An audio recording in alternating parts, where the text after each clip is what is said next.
Hello and welcome to the Green Pill. I'm Kevin Iwaki, and this is the podcast about public goods and regenerative crypto economics. This episode is with Glen Weyl, who is at the Microsoft office of the CTO.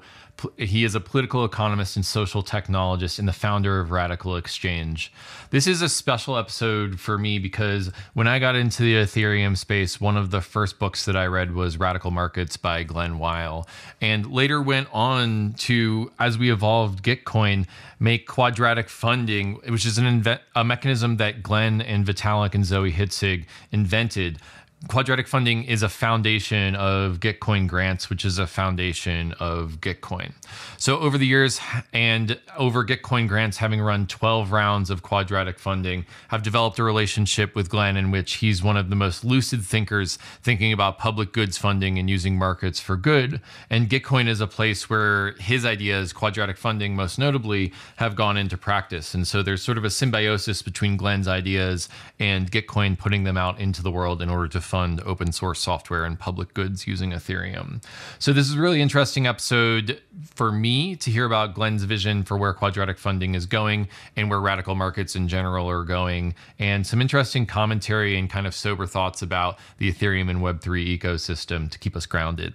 So without further ado, I give you Glen Weyl. Living a bankless life requires taking control over your own private keys. And that's why so many in the Bankless Nation already have their Ledger hardware wallet. And brand new to the Ledger lineup of hardware wallets is the Ledger Nano S Plus, a huge upgrade to the world's most popular hardware wallet. With more memory and a larger screen, the Nano S Plus makes it easy to navigate and verify your transactions. And the paired Ledger Live desktop app gives you increased transparency as to what is about to happen with your NFT. What you see is what you sign. The Nano S Plus gives you the smoothest possible user experience while you're doing all of your crypto things. So go to the Ledger website to check out the features of the new Ledger Nano S Plus and join the waitlist to get yours. And don't forget about the Crypto Life card, also powered by Ledger. The CL card is a crypto debit card that hooks right into the Ledger Live app, right next to all the DeFi apps and services that you're already used to doing, like swapping tokens and staking. So if you don't have a Ledger hardware wallet, go to ledger.com, grab a Ledger, and take control over your crypto. Arbitrum is an Ethereum scaling solution that's going to completely change how we use DeFi and NFTs. Over 250 projects have already deployed on Arbitrum, and Arbitrum's DeFi and NFT ecosystems are growing rapidly. Arbitrum increases Ethereum speed by orders of magnitude for a fraction of the cost of the average gas fee. When interacting with Arbitrum, you can get the performance of a centralized exchange while tapping into Ethereum's level of decentralization and security. If you're a developer who wants low gas fees and instant transactions for your users, visit developer.offchainlabs.com to get started building your application on Arbitrum. If you're a user, keep an eye out for your favorite DeFi apps or NFT projects building on Arbitrum. Many of your favorite apps are already live, with many more coming over soon. You can find these apps at portal.arbitrum.one, and you can bridge your assets over to Arbitrum using bridge.arbitrum.io in order to experience DeFi and NFTs the way it was always meant to be: fast, cheap, and friction-free. Alrighty, welcome to the show, everyone. I am here with Glen Weyl, who is an inspiration to me and the reason why Gitcoin grants what it is today. Welcome, Glen Weyl, the founder of the RadicalxChange Foundation and from the office of the CTO at Microsoft. Glen, welcome to the show. Kevin, great to be here. You're a real inspiration to me too, so. Thanks. So can you tell me about how you came to author Radical Markets and what your view is on regenerative crypto economics? How can we use crypto and markets in order to create a better world? Well, a pretty funny thing is that Radical Markets was written with Eric Posner. And I don't know if you've ever tried to read anything that Eric Posner ever wrote about blockchain. I didn't really write about blockchain much myself, but none of it was very positive, you know. And Eric Posner and I actually, our original work was on financial regulation in a direction that's pretty, DeFi would find pretty challenging to work with, I think.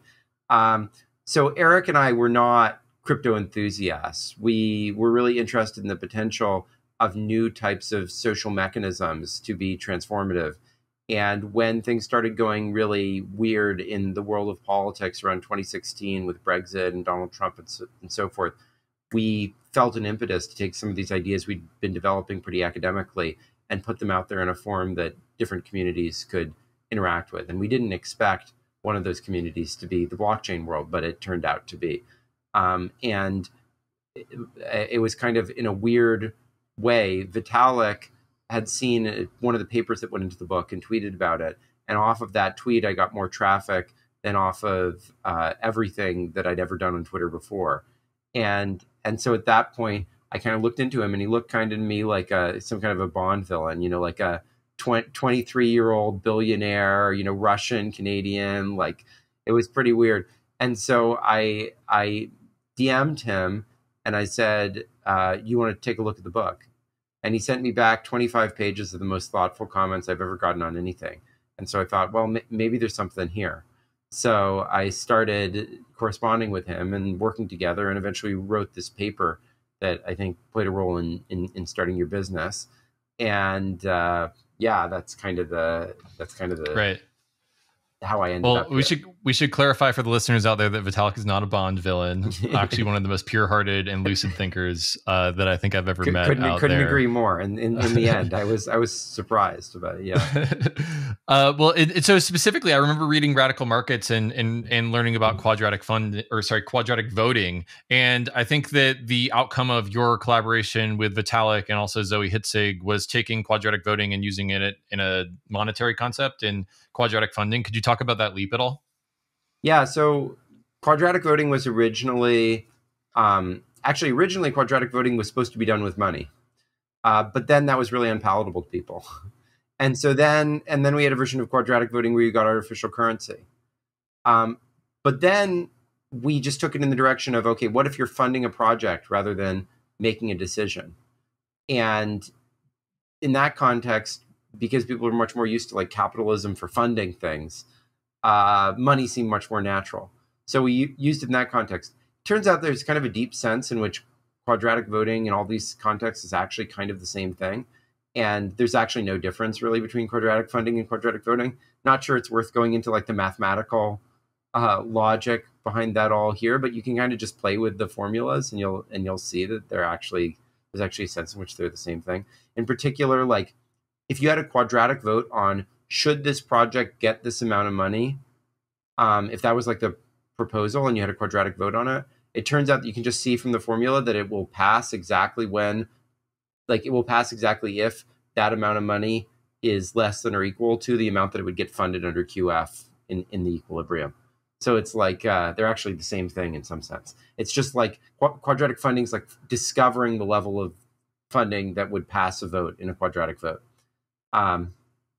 Anyway, but so the quadratic funding, I think, in some ways has ended up being at least as impactful, if not more impactful, than quadratic voting, because the sort of formulation in the world of crypto is very much around finance and money and whatever, rather than, even though there is decision making and governance issues and whatever, somehow like the sexy thing is funding there, rather than collective decision making and governance. Even though, as I pointed out, these are kind of the same thing. But that's the reason why I think it's caught a lot of people's attention in that world. Whereas in the world of politics, quadratic voting has gotten a lot more attention. Interesting. Yeah, I'll just say I'm looking at Gitcoin.co/ results right now, and so far Gitcoin has funded $55 million worth of funding for open source software, and I think about 2/3 of that has gone through the quadratic funding mechanism. So we owe a lot of our traction at Gitcoin to quadratic funding. And one of the things that I think the users like a lot is that they can fund a project with $1 and it can be matched with tens, sometimes hundreds of dollars. So it really gets people over that free rider problem of why would I fund this when I already get it for free? Well, the answer is because the matching pool is going to contribute a lot, especially to the projects that get a lot of traction from many, many other people giving their dollars. It's kind of takes crowdfunding and makes it into a multiplayer compounding game. Absolutely. Yeah. So where do you see, I want to talk about some other mechanisms that are regenerative with you, but I think it'd be really interesting to pinch and zoom on quadratic funding itself. Where do you see quadratic funding going in the future? I think that the most exciting applications, and we really emphasize these in the original paper, are to things like media. I think media is one of the most interesting areas because it's one where everybody knows that like capitalism is completely broken. Like the number of like the dwell time you can get on a cat video versus on like an investigative report that totally changes the world just bears no relationship to what anyone thinks the value of that is, you know? And at the same time, nobody wants like the government giving out grants to be like the direct, source of funding for most of the media. So like both of those models just don't work. And on the other hand, like, yeah, philanthropists could give out money, but like someone really want Bill Gates like determining like what media gets funded? So clearly like the answer has to be something in the spirit of decentralized but public goods logic based funding. And I just don't think there's another systematic game in town at the moment. And so I think that's a really natural application. Campaign funding is like conceptually very similar to media, but it's a slightly different space, and these types of mechanisms are already used there. So I think this is a super natural fit in that context. But I think there's all kinds of things. Like one area that I think is really exciting is within corporations. And in some sense, like that's kind of where Gitcoin is, because like, yeah, ETH isn't a corporation, but it's kind of spiritually, it's like some kind of a private, loose, decentralized entity. And you guys are sort of supporting things that make that ecosystem work. But, I think within Microsoft, a big role that the office of the CTO that I work in plays is to overcome sort of conflicts between different organizations within Microsoft. That don't want to contribute to underlying infrastructure that benefits the whole company. They just want to do whatever benefits the bottom line of their org that they're getting credit for.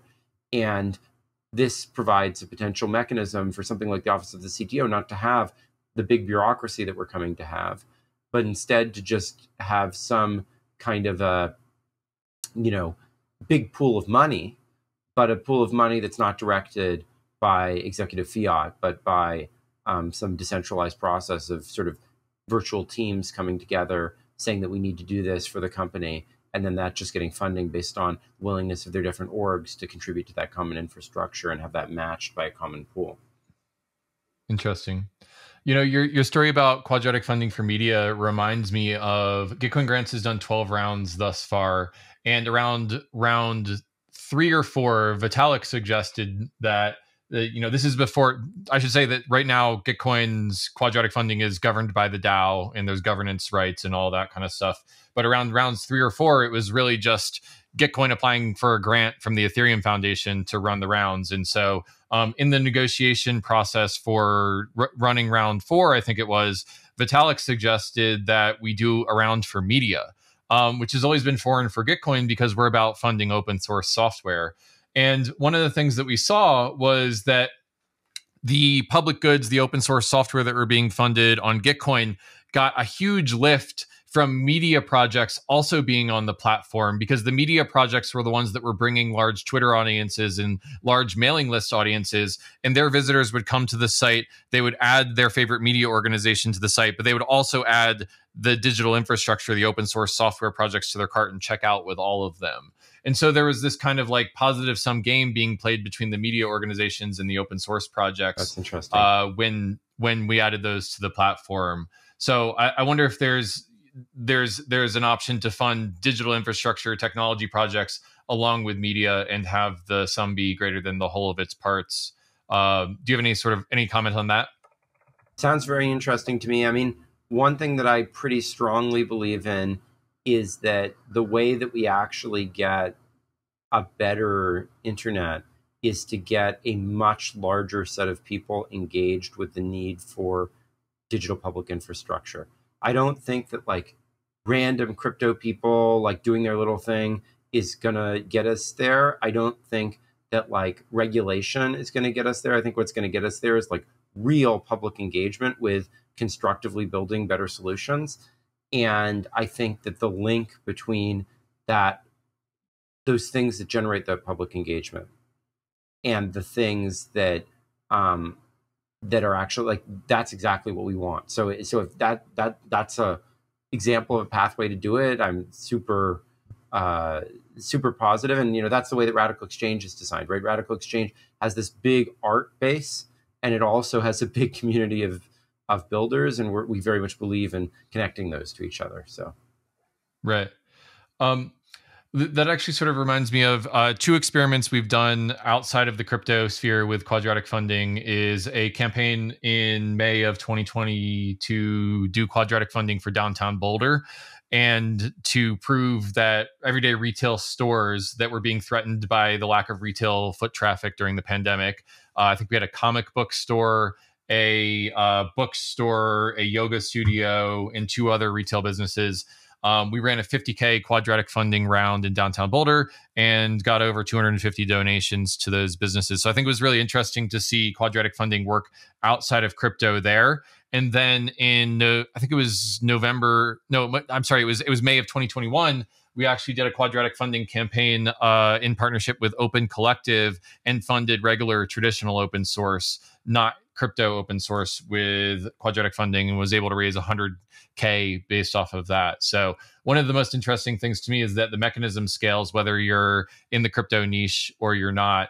And so maybe that could be one way that we get to a better internet, which involves more people involved in funding and managing digital infrastructure.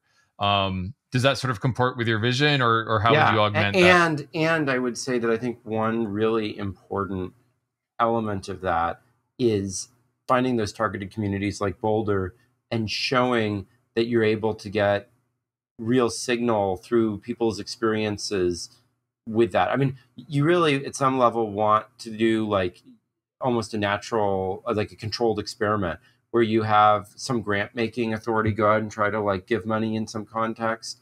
You give like UBI to people in some context, and then you give matching funds, a la Gitcoin grants in three contexts that are kind of parallel. Like imagine that to do relief for COVID, you either sent checks to everyone in a community, you did some form of your downtown stimulus in a community, and you did someone giving grants, all with the same amount of money in three different communities in some place, that are nearby, but, and pretty equivalent, but not the same towns. Right. And see what the impact is, I think that would be super interesting. So I think like this controlled experiment between a central pool, UBI, and a Quadratic Funding style matching pool is sort of interesting in understanding how different mechanisms work and in funding things. But do you think that that those things have to be zero sum with each other? I mean, could we not have all three of those things stacked on top of each other in funding our digital infrastructure all together? Sure, absolutely. I mean, all of them are going to have to play roles, and even within any context, there's probably going to have to be some amounts of each of these different things. But right. But I tend towards, and even beyond the way that Quadratic Funding does, I tend towards things that are decentralized but community oriented, rather than either individualistic in the way that UBI is or centralized.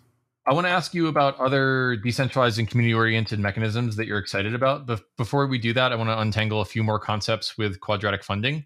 I'm wondering if you wouldn't mind telling us a little bit about the idea that you shared with me 6 or 9 months ago about this sort of like gradient between public and private goods, and how Quadratic Funding could be augmented by measuring the social distance between participants and maybe changing the incentives based off of that. I'd be curious in your words whether you're still excited about that mechanism and what problem it solves. Yeah, so a couple of things. So first, let me talk about the gradient between public and private goods without bringing in this thing of social distance. So sure. Right now, Quadratic Funding is being used pretty much for things that have no business model, where they're just like putting out completely free stuff. I would really love to see Quadratic Funding go into contexts where that's not necessarily the case. So like, for example, imagine that I'm funding a road. A road is basically public infrastructure. In fact, it's like gave the name to public infrastructure, right? But roads do get crowded. And so you want congestion pricing on roads. And once you have congestion pricing, roads have somewhat of a business model, right? Like they're going to make some money off that congestion pricing, right? So you should have the congestion pricing, but you also don't want like people charging some ridiculous toll and the road getting underutilized, right? That was the whole reason to make it public in the first place. You want some balance between those things. And in fact, there are going to be a number of things that do naturally have some elements of scarcity, and you want to ration things in them, and those will raise some money, but not enough to support the project. So I actually really support the notion of having quadratic funding for things that have somewhat of a business model, or even things that maybe are like profitable businesses, but they could be much more exploitative and choose to act in the public interest or to be certified B corporations or to, like open collective, like exit to community or whatever. Things that have business models that can be self-sustaining, but that like aren't really going to thrive unless, or aren't really going to be able to sustain being exit to community or whatever, unless they have some of that matching funds. So like there's kind of a spectrum between things that are like totally just like the only way you could possibly do it is completely as sort of a charity plus, quadratic funding, to things that are like businesses, but that could be really exploitative businesses, or they could be really pro-social businesses. And if you have that matching funds there, it gives them an incentive to be that pro-social orientation. You know what I mean? So that's the first spectrum to think about. The second one is to think about the fact that most goods, and in fact, this is what quadratic funding discovers, are in some sense community goods. They're neither like pure public goods that just like freely open to everyone, or pure private goods that just one person consumes. Like one example is right now out my window behind you, I'm looking at Lake Washington, where I like to go paddle boarding, right? And, you could divide up the water in Lake Washington and give everyone like some chunk of water that they could drink or do whatever, but like no one could go paddle boarding, and no one could do all the things that you do, whether it's jet skiing or sailing or swimming in that bigger body of water, right? And those type of goods are, I think, the generic thing. Like actually most of the value we get out of our lives come out of those types of things. They're community goods rather than either global public goods or private goods. And once you take that into account, it actually really changes your perspective on a lot of things, because what you come to realize is that most people that you're interacting with are not some like anonymous rando person that you only have a market interaction with. They're actually people that you have stronger or weaker social ties to, depending on how many of those community goods you share. And this is definitely true in the crypto world, right? Like people are involved in like 17 different projects with like different subsets of people in the crypto world all the time, right? And the prosperity of people who are in one of those projects with you is like super important to your success as well, right? And this means that it's like just running a mechanism like QF runs into a lot of trouble, because yeah, there's collusion or whatever that you're not supposed to do, but then there's just like the relationships that you have with people, right? Quadratic funding has this problem that if like a bunch of people care about each other and care about what's important to each other, this like actually undermines the functioning of quadratic funding, which is weird because the whole point of quadratic funding is to get people to have that kind of solidarity. So like it should be like thrilled if there's already solidarity that pre-exists. It shouldn't be like freaked out about that, right? But somehow it like it's set up in a way where it like assumes that everyone's an atomized individual and then tries to itself build all the solidarity, rather than understanding that solidarity will exist and like harnessing that or giving incentives for solidarity where it doesn't already exist or something like that. You know what I mean? And so I think we need mechanisms that do a better job of achieving that. Got it. So it sounds like in the context of quadratic funding in crypto, instead of viewing the collusion problem, which is basically, if I go around to all my friends who I have a relationship with and tell them to contribute to my project, instead of viewing that as a binary, is it collusion or is it not? You just kind of take into account the existing social structure of the system and the fact that if we have a relationship, or if you're really close to my project, that's kind of a different situation than if it's a totally public good, for which I have no relationship with you or no proximity to the project. Am I saying that back to you? Yeah, exactly. Correctly? So let me give you the example of the org structure of a company, right? Like, companies have these org structures, right? Where like there are these different organizations and there's sub-organizations and whatever. And the problem that the company faces is not really like, oh, no one will do anything for the company at all. The problem the company faces is that the like further from someone in org space you are, the harder it is for you to get credit for collaboration with them. And therefore, like the more likely you are to like build redundant things that are wasteful of the overall company's resources and that don't play well together, right? And so what the company really wants to do is provide an incentive mechanism so that if people like from different orgs randomly meet in the cafeteria and have a great idea together, that they would have like just as much an incentive to pursue that if it's in the company's interests as if they had both been in exactly the same org, right? Like that's what the company wants, not just like everyone to build public goods as if there was no existing social structure there at all, you know? And that's like a better representation of the problem that we face in the world as well. We live like in quadratic funding, there's like there's like a list of people, and then these list of people each put in like some tokens, and then these tokens have some like operation applied to them each separately. And that's like treating people as if they're equally spaced atoms in some like, you know, infinite, you know, high dimensional space. But in reality, people like live closer to each other in many senses of that. They live on a network of relationships, and like a system should somehow grok that. Sure. Got it. And so what I'm hearing is that you're looking for those areas of unlikely consensus in which people are voting for the projects that they agree upon, even though they're different in different places in the org chart. Or to use your lake example, like people who are far away from the lake are voting, are spending money on that lake. And like it's those areas of unlikely consensus is where the purest public goods or the most important public goods. Another word for this that sociologists use is the distinction between bridging ties and bonding ties. Mm-hmm. Bonding ties are like those that sort of are already existing, etc. Bridging ties are when you take different communities and find something for them to collaborate on, you know? And in fact, it's a dynamic process. Like, in fact, the way I think about this is that what we want is an evolving social graph. So there's solidarity that already exists. But then there's opportunities for new forms of solidarity that get created.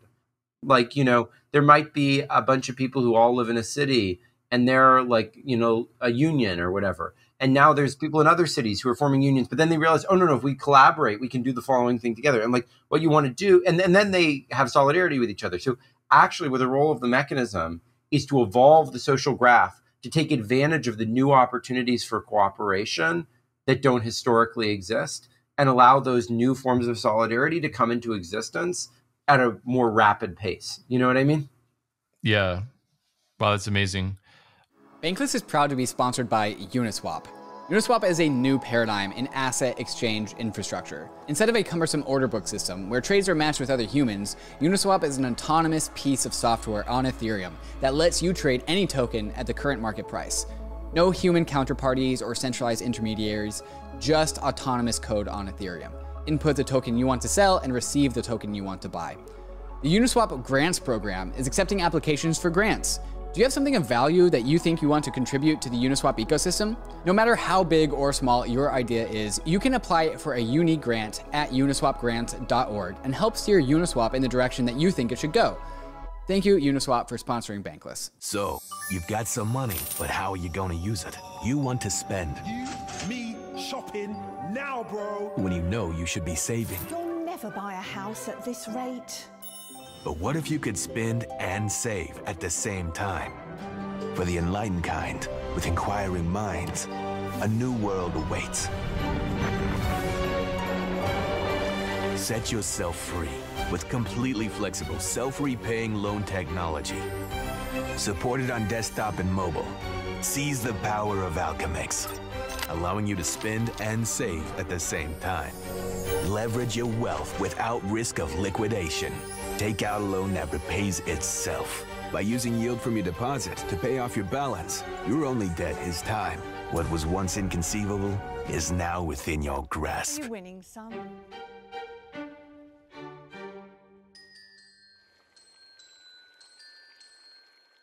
I'm curious what other mechanisms are exciting to you right now, and specifically just knowing that most of my audience and the audience for this podcast is going to be crypto economic and Web3. Curious about what mechanisms are exciting to you and what projects are exciting to you. I know you just wrote a tweet thread about Web3 projects that are doing charitable and public goods funding that are exciting to you, and I'm wondering if we can kind of explore that design space for the rest of the show. Sure, that sounds great. Well, I mean, one thing that I'm a huge fan of is Polis and the whole space around it of deliberative mechanisms.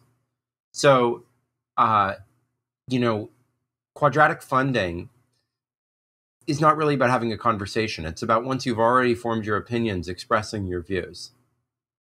But how do people even come to those views in the first place? How do people figure out what's a good, project? How do people at scale take two projects, both of which are good, and try to synthesize them into something that's even better together? Right? I don't think we figured that out, and Twitter, people kind of do that in some kind of a way on Twitter, right? But it's like not really very, it's oriented towards engagement. It's not oriented towards building good shit. You know what I mean? Like, Twitter would be like thrilled if you spent like all day rat holing on getting angrier and angrier about something. That's probably better from like the perspective of the Twitter business model than it is if you like very quickly converge on some super awesome thing that solved an unsolved problem by bringing two different communities together, right? And Polis is this, like, I think a proof of concept really of a direction of thinking, which is consensus-oriented deliberative mechanisms that very large numbers of people can participate in. What it basically does is people like put sort of a tweet length thing in about some topic, and then other people put other tweet length things in, and then you can like go plus or minus on them. Maybe eventually you could do that quadratically or something, and then they form clusters of opinion. And then they pull out sort of the most supported thing within a cluster as sort of a representative opinion. And then everyone can read those. And then you could come back and offer new things and try to find that unlikely consensus across people. And this allows you to have sort of a deliberative conversation at scale, where you're going back and forth and hearing different people's perspectives and so forth. Mm-hmm. Yeah, so I'm on the Polis website, and it looks like it says you input crowd and output meaning. So it's a real-time system for gathering, analyzing, and understanding what large group of people think in their own words, enabled by advanced statistics and machine learning. I'm curious, this seems like a really amazing, elegant mechanism, and I'm wondering how we get out of the trap of the race to the bottom of the brainstem to all these consumers of information systems just in this feedback loop where they optimize for attention, and there's an advertising supporting model where we're spending all these times on places like Twitter and on Facebook that are just designed to capture us. And, what's the network effect that can move conversations from Twitter over to some place that's more of a public square like Polis, a place where we can have better conversations and get better meaning? Well, I think that the conceptual framework is very similar to what I view as Gitcoin's business model. The way I would characterize Gitcoin's business model is a three-sided market. You basically have people giving contributions. You can think of those as like the Twitter users.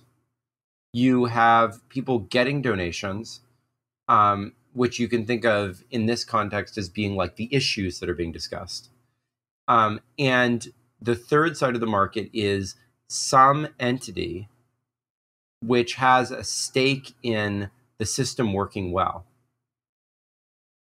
but very little else, like very little knowledge, very little, very little on the ground, anything. But they do have a stake in the system working well. And you go to those people and you get them to put in matching funds. In the case of media, that might be like the city of Los Angeles might want local media to work well or whatever, And similarly, like there's a lot of people who have a stake in like Twitter not degenerating into a complete cesspool. It's not Twitter shareholders, but it is like various governments and philanthropists and And even just like ordinary citizens might say like, okay, I'll give some money towards that or some, you know what I mean? And similarly, I think that there's, protest movements and there's civic energy that people, people do want their societies to work better. And in fact, a lot of the time they spend rat holing on Twitter is because they want their, societies to work better. So if there's credible signal that this actually leads to that type of an outcome, I think there's a lot of people who would say like, look, I'm just going to put time in to doing things this way, and if they're not directly willing to do it, there could be philanthropists who pay people to do that. Or there could be churches that say, we're just going to do an hour of this every Sunday. Or there's just like all sorts of organizations out there that actually like do care about the system working better if they could identify a way to make that happen, So I think the business model for these regenerative things always has that triangular feel. There's the individuals, there's the like sort of benevolent but uninformed, overlord figure, and then there's the topics or communities or whatever that could create it. It's interesting. I feel like you turned your question around on me by saying it's already Gitcoin's business model. And one of the things that made me think of, Glenn, is that we're starting to branch out on Gitcoin into doing these side rounds where we've got this main Ethereum round in the center, and we're starting to do rounds for Polygon and for Uniswap, and we've done a round on climate change and longevity research and advocacy.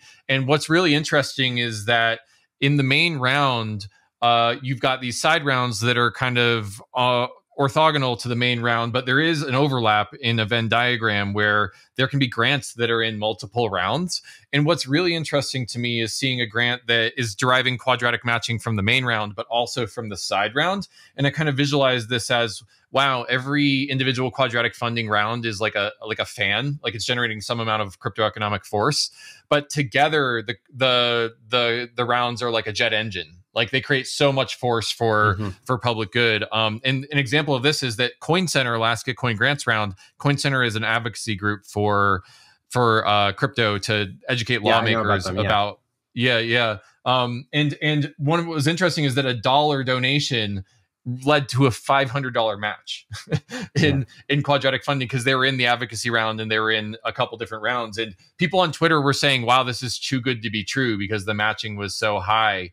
So when we go back to the question of how do we move people out of Twitter and into Polis or out of centralized funding systems and into Gitcoin grants, I think there's a compounding nature to multiple ecosystems being together on the same platform and using that mechanism. Hopefully that can help us climb out of the hole that we're in. Well, and also another element to that is I think eventually you guys might have an interesting kind of federal structure where what you might want to do is give matching, give grants to things that are all quadratic funding organizations or DAOs or whatever.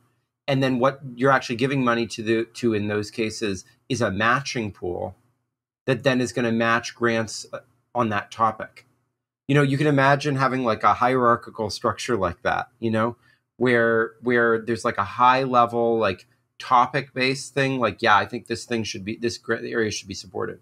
But then that would have a quadratic funding and different types of people would participate in each of these types of round. Anyways, just a thought. We should turn to a couple of other mechanisms that are exciting out there. Yeah.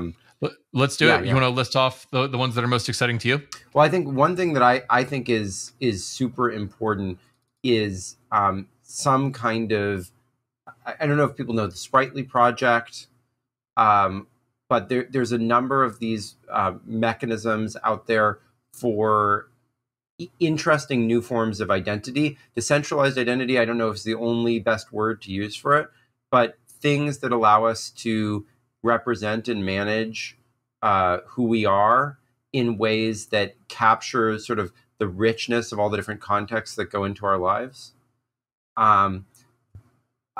So Sprightly is a great example like that. But there's a number of other. Kalia Young is like the ultimate repository of all the great projects in this area. So I think that's a super exciting direction. I think another set of mechanisms in this direction are things coming out of like IPFS. which is like sort of horizontal ways for people to share computation and files and things like this. But of course, that just fits in the normal crypto thing. But in the more regenerative version, like I really want to see that embedded into a network of trust and relationships, where what you really have is not just like you send it out to the marketplace or whatever, but where you have communities of people that are pooling together those resources and building on the trust that they have, not in the trustlessness, but rather the trust within that community. I think that's a super exciting set of directions. It reminds me a little bit, I don't know if I'm in the same direction as you mentally right now, but I remember reading Radical Markets and learning about data as labor and a possible internet economy in which we've all kind of formed maybe data unions, and we can sell access to data and share data in a peer-to-peer type of way. Is that kind of the same direction that you're thinking? Yeah, well, so that's for data, and I think that's super exciting, and that's definitely an area that I think there's been a huge amount of activity around. There's things like Pool, and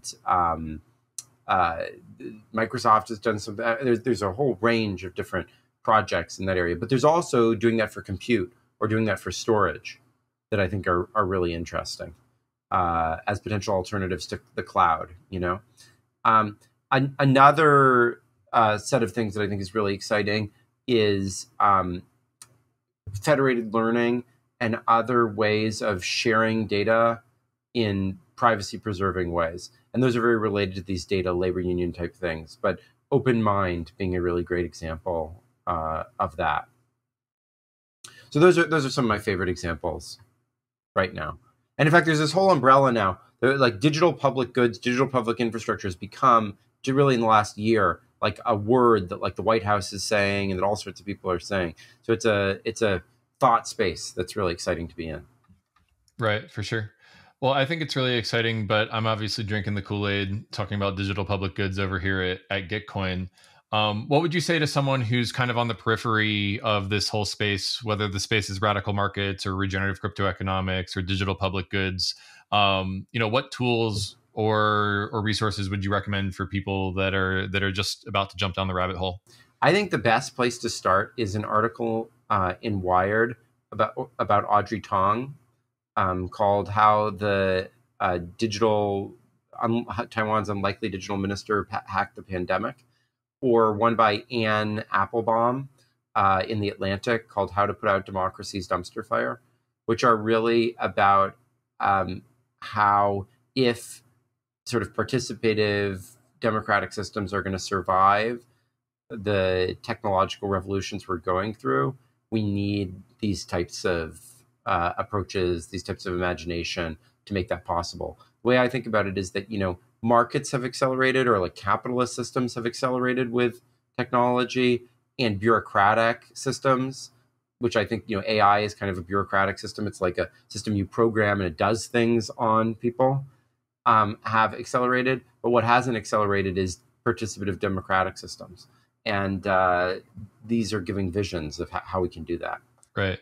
I was talking to Matt Pruitt, who's the executive director of the RadicalxChange Foundation during RadicalxChange Denver in December. And one of the things that he kind of summed up a lot of the work that they're doing is upgrading democracy to be high bandwidth for the 21st century. And I thought, wow, what a beautiful vision to have. I hope that we can do it. Well, it's been great talking to you, Kevin. Thanks for all the amazing work that you do and the community that you're creating, and really looking forward to more exchanges with you and your forthcoming literature and books and so forth. Yeah. I hope that we can continue to be a shining light of Quadratic Funding. Glenn, where can people find you online if they're interested in learning more? At Glen Weyl on Twitter. I've got a website, glenweyl.com, and definitely check out RadicalxChange. RadicalxChange. All right, Glen Weyl, thank you so much for being on the podcast. Great to have you. Take care.